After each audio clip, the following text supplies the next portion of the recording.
আজকে বন্ধুরা আমাদের নিজেদের গাছের ইঁচড় রেসিপি বানাবো। আজকে বানাবো মাংসের মতন করে ইঁচড় চিংড়ি।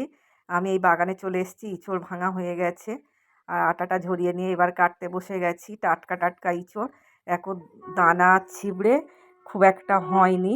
আর আমি ইঁচড়গুলোকে কেটে একটু হলুদ জলে সিদ্ধ করে নিচ্ছি, 50% সিদ্ধ করে নিলাম। আর সর্ষের তেলে আলু ভাজা করে নিয়েছি ওই একটু হলুদ গুঁড়ো দিয়ে। তারপরে চিংড়িটা লবণ হলুদ দিয়ে ভাজা ভাজা করে নিলাম। এবারে ওই তেলের মধ্যে শুকনো লঙ্কা, তেজপাতা আর গোটা গরম মশলার ফোড়ন দিয়ে এবারে দিয়ে দেবো পেঁয়াজ। পেঁয়াজটা একটু ভাজা ভাজা হয়ে এলে তারপরে দেব একটু চিনি। চিনিটা দিলে রঙটা ভালো হবে। তারপরে দিয়ে দিলাম রসুন। রসুনটা ভাজা ভাজা হয়ে যেতে দিয়ে দিলাম আদা আর ভাজা আলু আর 50% সিদ্ধ করা ইঁচড়টা।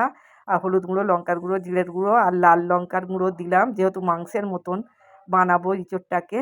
আর পরিমাণ মতো লবণ দিয়ে গরম জল দিয়ে এবারে চিংড়ি মাছগুলোকে দিয়ে 10 মিনিট আমি ঢাকা চাপা দিয়ে রান্না করে নেব। এবার ঢাকা খুলে দেখলাম আলু সিদ্ধ হয়ে গেছে। এবার দিয়ে দেবো ঘি আর গরম মশলা।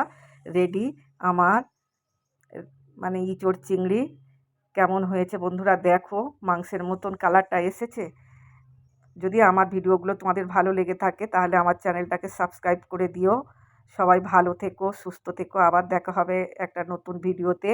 আমি একটু টেস্ট করে দেখি, এখন যা গ্যাসের অবস্থা বন্ধুরা, আর কতদিন বানাতে পারবো জানি না।